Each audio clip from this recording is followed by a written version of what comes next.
Welcome to the Meat and Potatoes Podcast. We're here again with Dan Hemmert, who's the Executive Director of Governor's Office of Economic Opportunity. It'll probably be 3 or 4 years before I stop saying go ahead. I know. I slip up all the time. In fact, I was with the governor the other day, and we were speaking publicly and talking about the governor's office, and he's really good about Go Utah or the Governor's Office of Economic Opportunity. And I get lazy when I'm talking, and so I started saying go ahead, go ahead, go ahead, go ahead. And this was like 2 months ago, and he finally looks at me, and I was like, oh, crap. All the rebrand, you got to toe the line. Right. All right. Well, thank you for joining us. Summer going good? Yeah, it's been a great summer. Had some fun trips. The weather, I feel like, has been really nice. Hot. We also have gotten a nice smattering of rain, at least along the Wasatch Front.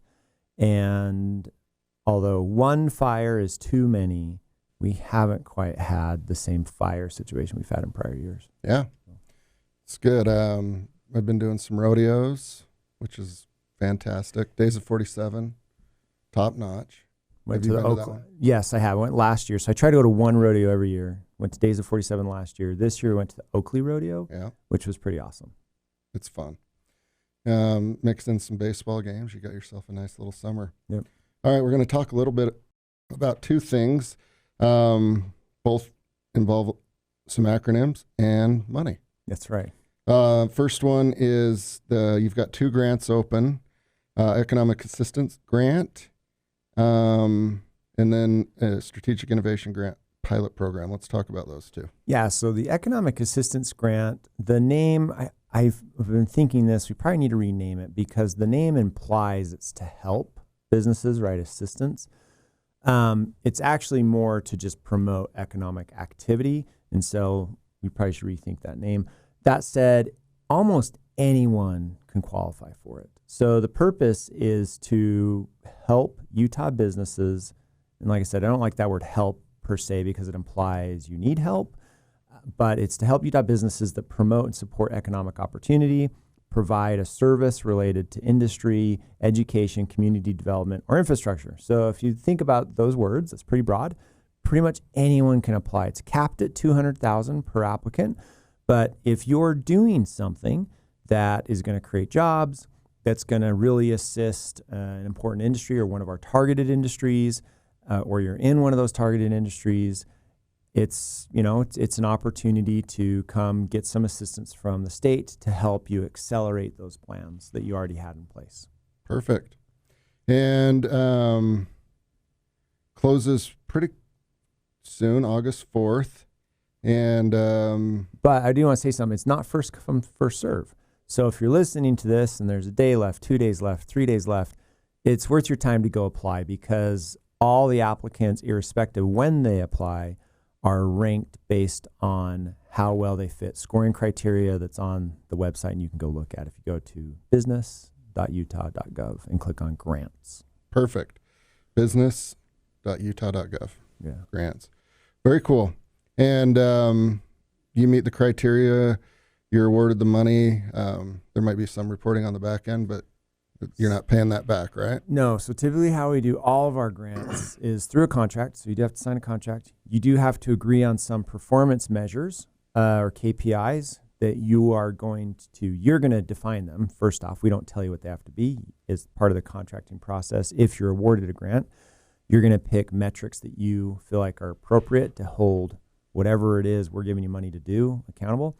And then we typically give you somewhere between 75% and 90% of the money up front, and then you receive the remaining 10 to 25% a year later or whenever you come back and report back on those metrics. We hold back a little bit of the money to encourage you to actually come back and tell us what you did. We are thinking of making that stronger this year because historically we have a dismal comeback percentage and report back percentage. For example, I just heard we did 42 of these economic assistance grants last year, and we held back 25% on all of them. And we only got 8 of the 42 recipients to come back and say, here's our reporting metrics. So they got the remaining 25%. But it's kind of a lot of money. It's like if you get into 200 grand, it's 50 grand. Yeah. And all you have to do is send us an email. So we are actually thinking of strengthening the contract to say, if you don't report back, you actually owe us all the money back. Yeah. And the reason for that is we're held accountable to the legislature, to the public, for these are taxpayer dollars. Every dollar we put out, we're held accountable. And so if you don't come back as a recipient and tell us what you did with it, we can't do our job in letting legislators, letting the public know, bang for buck, return on investment, what occurred with those funds. Yeah. That is funny, but not surprising. Yeah. You get to define your own metrics and then basically send an email for Just give us the numbers. Price is Right money, $50,000. Yeah. Oh boy. All right. And to your guys' credit, we've done a few of these things over the years. It is pretty seamless, right, and pretty user friendly. It's not quite like getting an app on your phone, but it's somewhere in the middle between horrible and good. And it's apparently more than a grant for a mentorship program, but or it's easier than a grant. It's less than a grant. Yes. And then we've got a strategic innovation grant pilot program. Yeah. So this is a really cool program that the Innovation Center, so Utah Innovation Center, it's part of the Governor's Office of Economic Opportunity. It's a really great group of ladies who basically focus on, so a big piece of it is technical assistance. So if you're pursuing what's called a deep tech technology project. So this isn't software. These are technologies that take a lot of money and a lot of time to bring into from a conceptual, like paper from a PhD, into a working prototype, right? And a lot of these are in fact inventions or ideas that are coming out of our universities through their technology transfer offices. And then either entrepreneurs or the very professors that invented these try to create a company, and they try to go through a process to turn this idea into a product. And it's a long process. It's super expensive. And the federal government has grants to help support this. There's a thing, you're familiar with J-curves, right? If you're doing tech investment or venture investment or anything, there's a part in a deep tech company's life called the Valley of Death, where it's easy to get a little bit of money at the beginning, and then you enter into this valley where you have this really long time period where you're just not going to make any money because you're trying to build a prototype or commercialize a technology. And funding through that period is hard. And so the federal government has stepped in with some programs to help companies make it through the Valley of Death and their grant programs. So the Utah Innovation Center helps you as a company fill out the applications and get awards through this federal program. And Utah is, like in many areas, punches above its weight class and gets a very high hit rate, especially for companies who come work with the Utah Innovation Center, and it's a free service, to get these federal grants. So what this program does is, if you are awarded a federal grant called an SBIR, or a Small Business Innovation Initiative, Small Business Innovation and Research, grant. If you get one of these from the federal government, we will match it. And that's what this program does. So we'll match it with $50,000, $100,000 to help you. And most of that money goes toward, candidly, professional services. So attorneys, like IP protection type work, other application work you may be doing. And it's just another little assistance to help these companies make it through this valley of death and hopefully see more deep tech companies emerge on the other side here in Utah. It's one of the programs we're most proud of because it's something it's a policy initiative that was created by this Office of Innovation, and it's something they, grassroots worked on getting some folks in the industry to want to be supportive of, and we dedicated a couple $2 million to this program. So yeah, and these are probably like bigger checks because Valley of the Death is more daunting than just. So the federal grants can be bigger. Yeah. Ours actually aren't that big. I mean, like I said, $50,000, $100,000. Yeah. But these companies usually are so desperate for any funding. It's a big check for them because these are pre-seed round companies. Yeah. And we're probably using several things that originated from universities right now, would be my guess. I bet we are.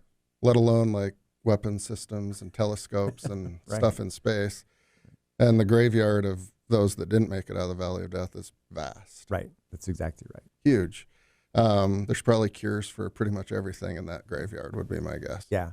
Probably is. Probably a cancer cure sitting on a shelf somewhere. Yeah. And as we look at the state, so like Governor's Office of Economic Opportunity, right? One of the things we measure is what's happening in the state economy. And as we look at the state and we think about tomorrow, not where we are today, one of the number one indicators of what your economy is going to be doing tomorrow is number of patents filed.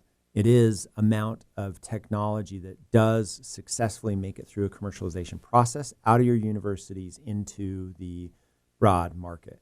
And so this was an area where we felt like we could help provide some support to help accentuate some of those areas where traditionally, I mean, one area where Utah does get knocked is as a state, we don't invest directly into these high-tech research and commercialization projects. Indirectly, we do, absolutely. But directly, this is kind of the only program we have out there that directly puts money into this. And so I think it's important for our ecosystem and I think it's important for our future. And it's non-dilutive capital.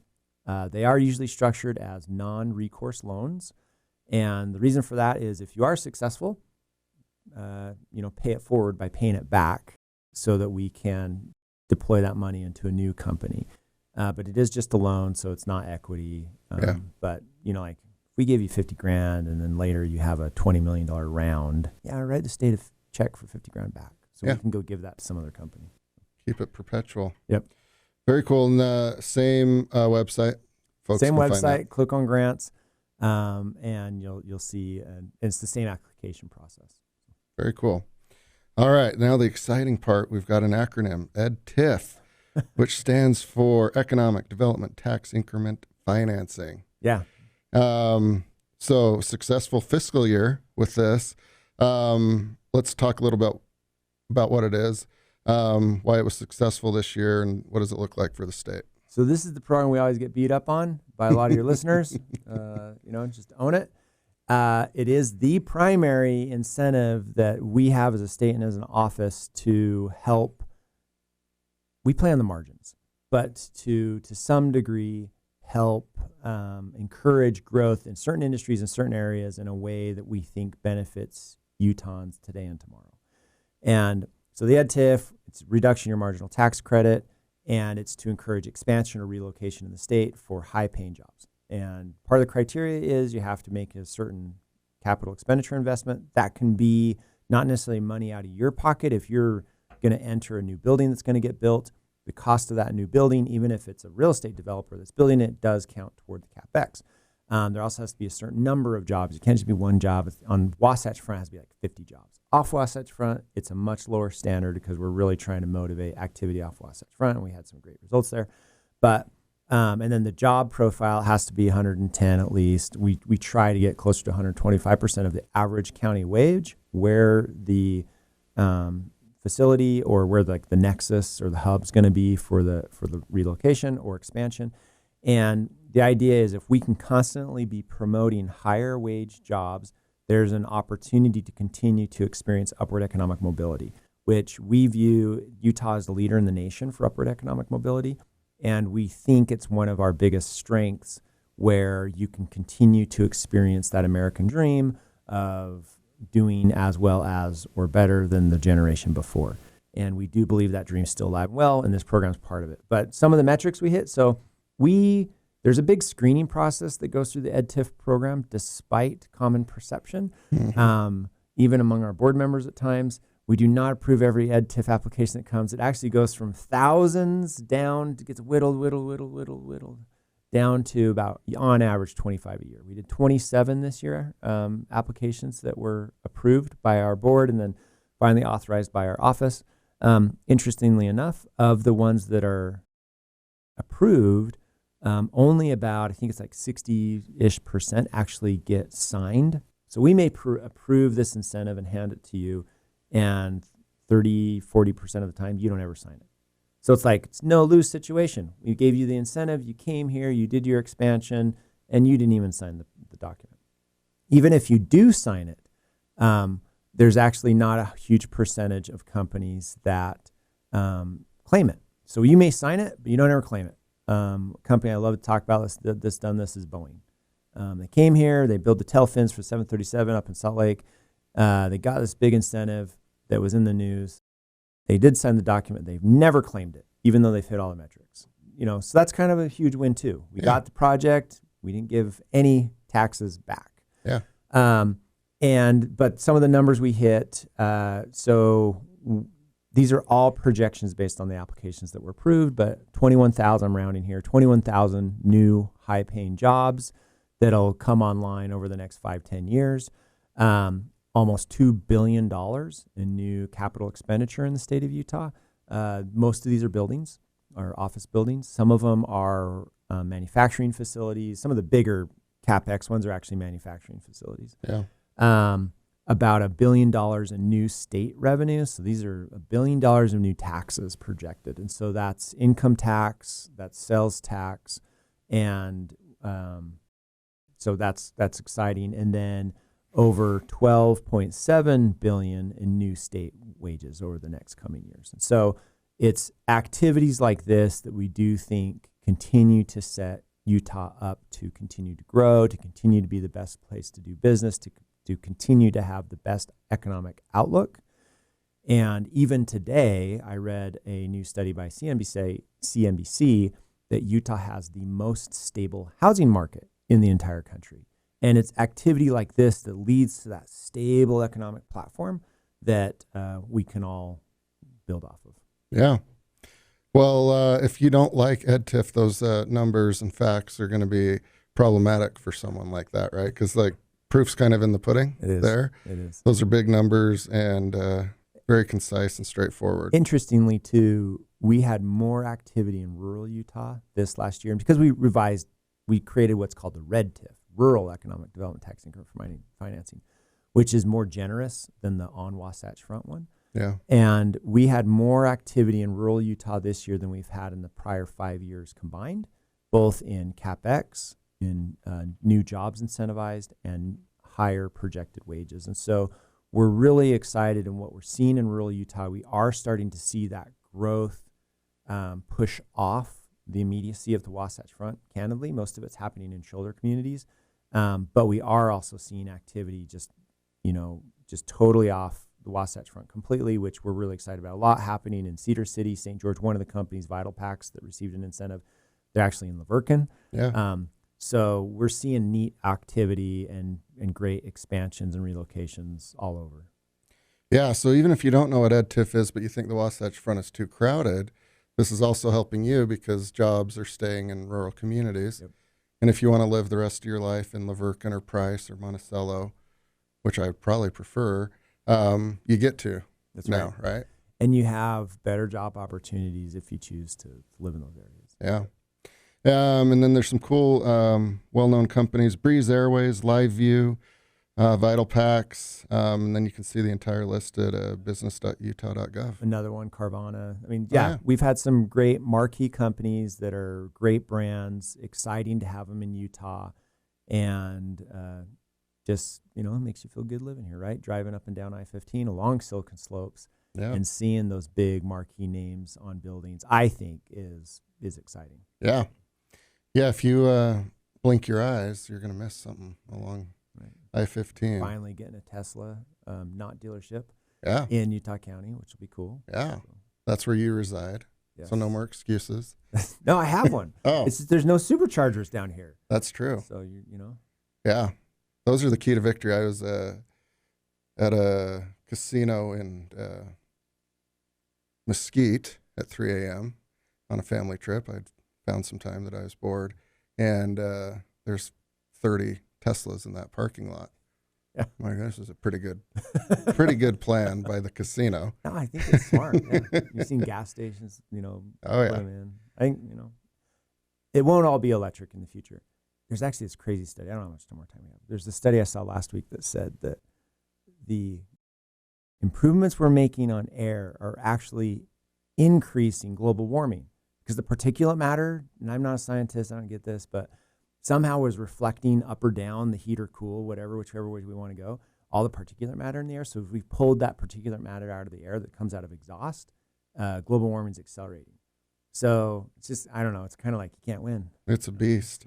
But there's a decent chance that one of the many universities in the greatest nation on earth, America, there's a solution, which we talked about with this innovation working its way through the valley of death right now, Yeah. looking for grants from the federal government, and we'll help them get them, and then we'll give them a little grant too, and then they'll solve it.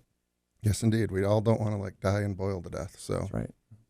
All right. Well, we've uncovered a lot of truths in this podcast. Thank you so much, Dan. Appreciate it. Looking forward to having you on again next month, and appreciate your time. Yep. Thank you. It's always a pleasure.